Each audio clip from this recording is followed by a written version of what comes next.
سلام علیکم، خیلی خوش اومدید به یه ویدئوی دیگه. توی این ویدئو میخوایم ببینیم داستان این فلت های نان ریمووال چیه، توی فیس آیدی و تعمیر فیس آیدی چه اتفاقی میفته، چه تأثیر توی کار ما میذاره و آیا ما دیگه نیاز هست فیس آیدی تعمیر کردنش رو یاد بگیریم یا نه، یا خیلی راحت شده و یه فلت جا زدن و تمام. خب اول بریم ببینیم که در گذشته چه اتفاقی میافتاد و ما چیکار میکردیم و برسیم به داستانهای جدید، ببینیم چه شکلیه و چی کار میکنم. لطفا تا آخر ویدیو با من همراه باش، سابسکرایب یادت نره، لایک و یادت نره، کامنت هم که دیگه میذاریم مسلما. خب قبلا میخواستیم فیس آیدی رو تعمیر کنیم، هیچ راهی نداشتیم.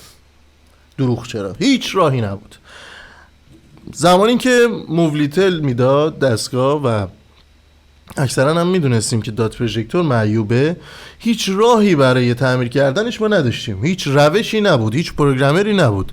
الان هر چیه بهتون بگم، تا دلتون بخواد پروگرامر ریخته به انواع اقسام و اسمهای مختلف، یه سریاشو حتی ما نشنیدیم و نمیشنویم، نمیدونیم اصلا چیه، ولی خب بچه ها دارن باش کار میکنن. میگم وقتی فناوریش لو رفت و داستانش منتشر شد دیگه همه فهمیدن. الان یکی از بیشترین دستگاهایی که بیشترین استفاده رو ازش میکنن توی بازار و توی بحث تعمیرات، ویوان اس، ویوان اس ای، ویوان پرو هست. ویوان اس پرو، ویوان اس ای، حالا ویوان اس و ویوان اس ای بیشترین استفاده رو میشه گفت توی پروسه تعمیر داره، حالا چه تو بحث فیس آیدی، چه تو بحث تعویض باتری، جابجا کردن LCD و تعمیر تروتون و از این داستانا. خب اگرچه روز اول در شرایطی که هنوز تکنولوژیش نیومده بود، تنها چند شرکت اومدن شروع کردن به منتشر کردن این داستان با قیمت‌های گزاف، فلت‌های گرون، آی‌سی‌های گرون. شرکت لوبان فکر می‌کنم، آی تو سی و همینطور جیسی که بعد از اون اومد این فناوری رو منتشر کرد، این پروگرامر رو انتشار داد تا بچه‌ها بتونن استفاده کنن، ما هم بتونیم استفاده کنیم و اتفاقا خیلی هم خوب و باحال بود اوایلش. بحث اینه که اون اوایل آی تو سی اومد یه پروگرامر زد، قبل از جی سی و اینا بحث فلت رو آورد وارد کار کرد. یعنی دو تا روش ما داشتیم، یکی آی سی زدن که شما اینجا میبینید با جابجا کردن آی سی، یعنی برداشتن آی سیش، تعویضش با آی سی جدید، شما دستگاه رو تعمیر میکردی. دو تا روش بود.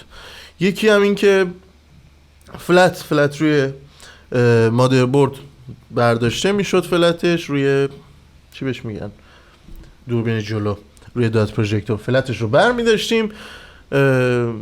فلت جدیدی که آی سی روش بود رو میذاشتیم جای اون و عملیات ریپروگرامینگ روی فلت انجام میشد، نه روی آی سی.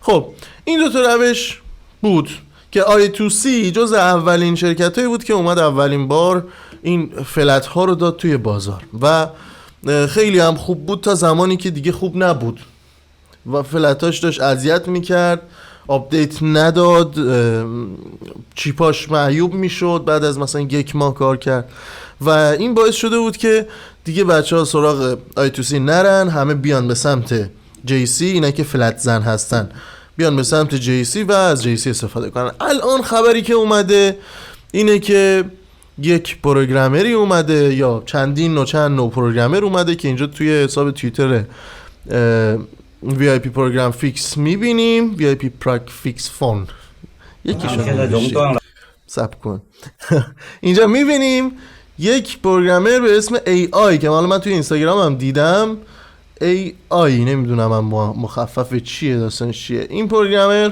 شبیه میجینگ هم هست که اینجا بازم همین حساب توییتر اومده گذاشته، پروگرامر میجینگ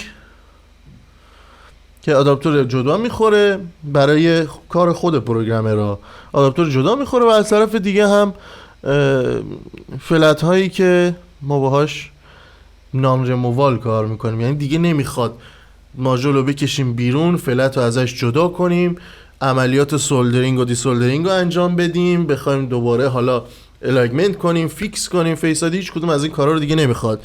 شما یک دوربین جلو داشته باشید، اگر من پیدا کنم اینجا یک دوربین جلو داشته باشید، فقط کافیه که این تیکه فلت اضافه کوچولوئه که حالا نداریمش، وقتی بیاد میگیریم میاریم یه ویدیو دیگه هم میذاریم. این فلت کوچیکه رو عملیات رید و رایت رو که انجام دادی یا انجام میدی بچسبونی به اینجوری، یک کوچولو تا بزنی فلت داتت رو و بذارش روی دستگاه و بره تمام دیگه. هیچ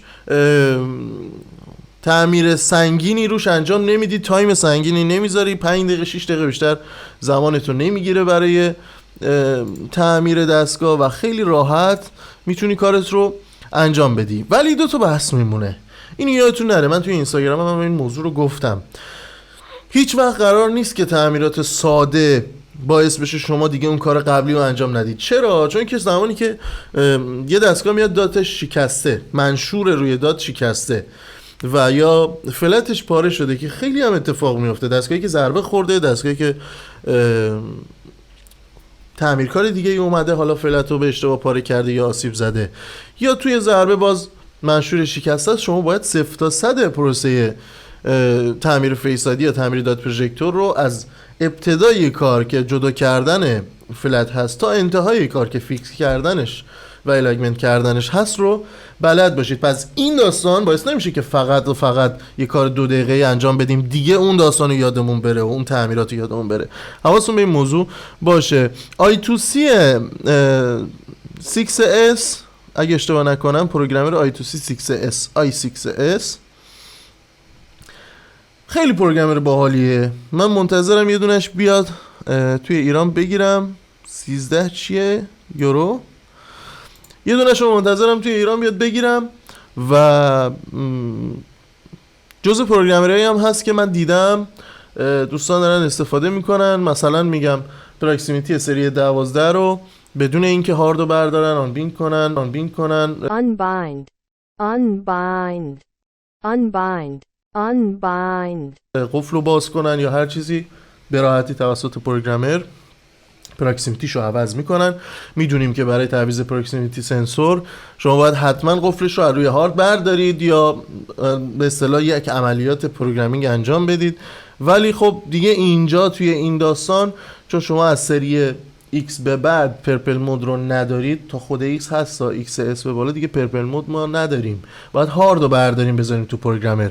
برای همین موضوع این پروگرامر کار ما رو ساده میکنه توی بحث پراکسیمیتی سنسور و فکر میکنم اون بحث فلت های کوچولویی که برای دات پروژکتور ما هم هست توی آپدیت این پروگرامر باشه که گرچه من دیدم فکر میکنم یک جا، ولی خب منتظرم توی صفحه رسمیشون بیاد تا ببینیم که واقعا I2C I6S آیا آپدیت میده، فلت میده برای این داستان یا نه. اگر بده که فوق العاده است و حرف نداره. I2C شرکت ثابت شده است به نظر من و حتی پریترش رو هم من استفاده میکنم، خیلی قطعاتش و ابزارش توی بازار هست و فقط منتظرم که بیاد و ببینیم چجوریه. اگر نظری، انتقادی، پیشنهادی چیزی دارید، سوالی دارید توی کامنت ها بنویسید. لایک و سابسکرایب یادتون نره. خیلی مخلصیم.